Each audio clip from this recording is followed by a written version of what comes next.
Hey everybody. I wanted to come on here tonight and share a story with you all. I would like to start by saying, first of all, I am not offering advice to anyone. I am simply sharing my story and how it was looking through my eyes and the situations that I went through. Everybody has a story, and from my perspective, nobody's is harder or less hard or less difficult to deal with. It is just how we each choose to perceive our own story. So, um, with that, I also want to say I'm not a victim. Please do not perceive me as a victim of a cult or whatever it is, because I did have to go through this. And this was definitely part of my destiny. And I am in the process of just being okay with things. So, in sharing my story and putting it out there for people to hear, is I am giving myself permission to just be okay where I'm at. That I don't have to have everything perfect, and I didn't know what I didn't know. It's just how it is and where it is.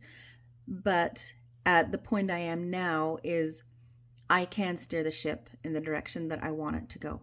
I do have choices, and I can make decisions that impact my life and my posterity. So that is one thing.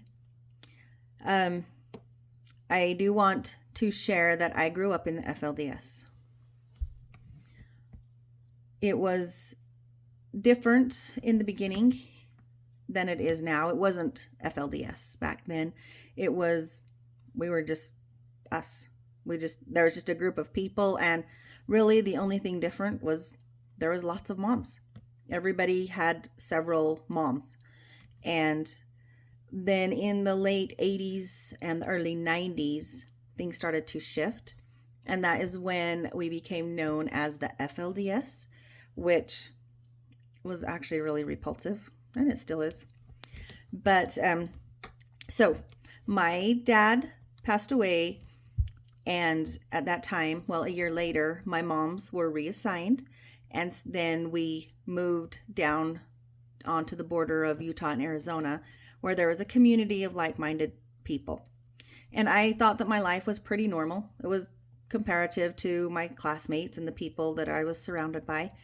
And things were good. We had friends, we did parties, we did all kinds of stuff. We had Harvest Fest, we had dances, we had a lot of community events. There was community plays, there was programs, there was all kinds of things you could be involved in. A lot of things for the young people to be able to associate with each other without dating or courting or any of that kind of stuff, which I will talk a little bit about later on. But so I went through high school.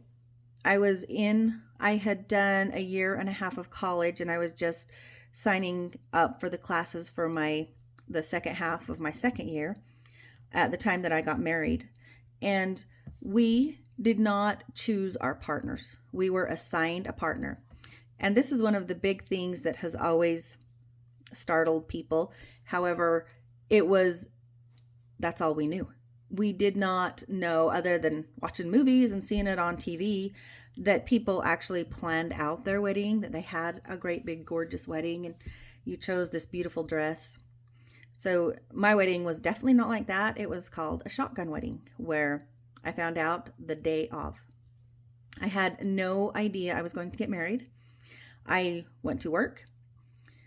I was the supervisor at the general store, and about 9 o'clock, 9:30 that morning, my dad shows up, and he says, "I have a man in the truck for you." He said, "The prophet has sent a man for you." Now, I have to tell you a little story about the prophet here, because as our choices were lessening and things were changing, as our leaders had changed, the older one had died and a different one came into leadership, things were getting a lot stricter. And we were taught very, very definitely, you do not give your opinion on a man.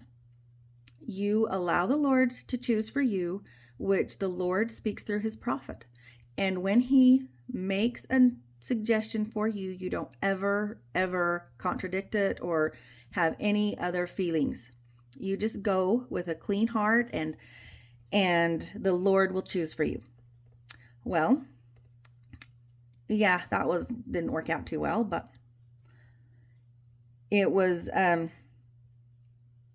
experience for sure. I can't say it wasn't hard, because it was very hard, and there was a lot of ups and downs, and I am still married to the same person today, and it's been 32 years. But in the marriage, we were to, as women, we were to give ourselves fully to the man, and they were to be so inspired by God, by priesthood, whatever they want to label it, that they knew what we needed before we even could tell them or ask for it. Now, I want to say right here, that is very incorrect. So any of you that are out there dealing with that, please know that you have a voice and you have a right to be heard and to be validated. I was the oldest daughter of a very large family, and so I shouldered a lot of responsibility. So when I got married, it was a little bit different because I was the first wife, and I didn't quite know what to do with my time other than go to work, because it was just me and him in our little house. So one thing too is, in not knowing who we were going to marry, there was no courting, there was no dating, there was no boyfriend, girlfriend, any of that stuff. However, I have to digress a little bit, because I did have boyfriends, but I just knew how to keep it really, really on the down low, so it didn't get found out about, at least not until later, So I could weasel my way out of a lot of situations, and I had ways to cover my tracks. So I did have a couple of boyfriends, and I was a really good liar, so to speak, and I could sneak around really well. So I tell my kids, I said, don't try to lie to me or deceive me, because I've been there and I've done all the tricks, and I can see right through whatever it is you're doing. So just be honest with me, and we'll just, keep it at an even keel here.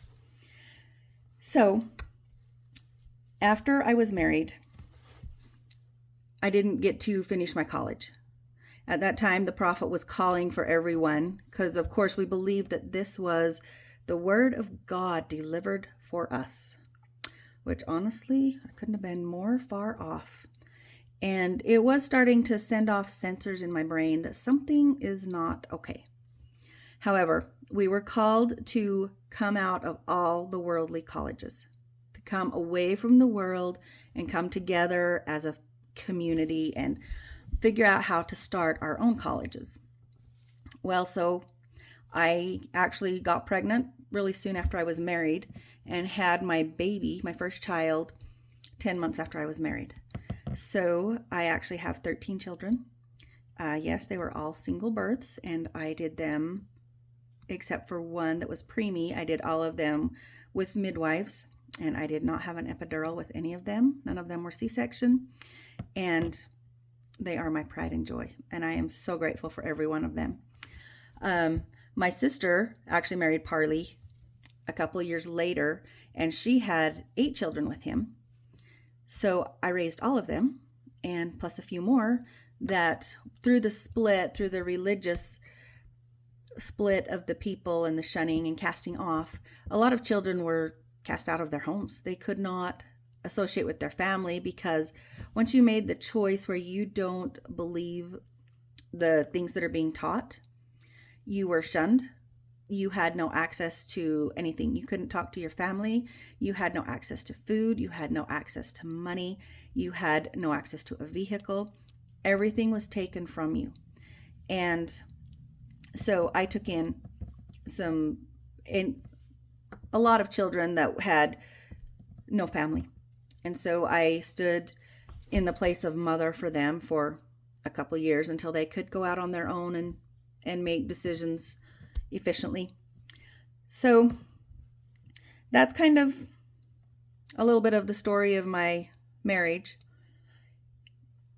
I went through a lot of trying to look inward to myself and saying, what did I do to get me here? What on earth is going on? And why can I not have any say in where my life's going? Because we had any goal, any type of anything that we set for ourselves, we always had to put the profit at the top. And so I was going back over some of my papers that I had written, my goals and just things that to help me get out of low spots. And it was always, first thing was the profit. And as I read over them, I get so sick to my stomach. I seriously feel like I get slugged in the gut every time I read those things. And when I look back at those times, I knew it was irrelevant. That he was in jail for what he had done, and there was nothing I could do to change that.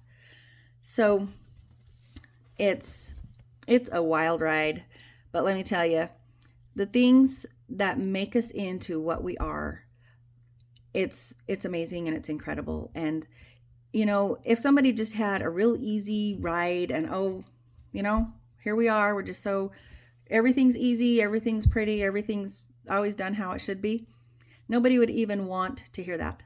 Nobody even cares. If there's no struggle, there really is no victory.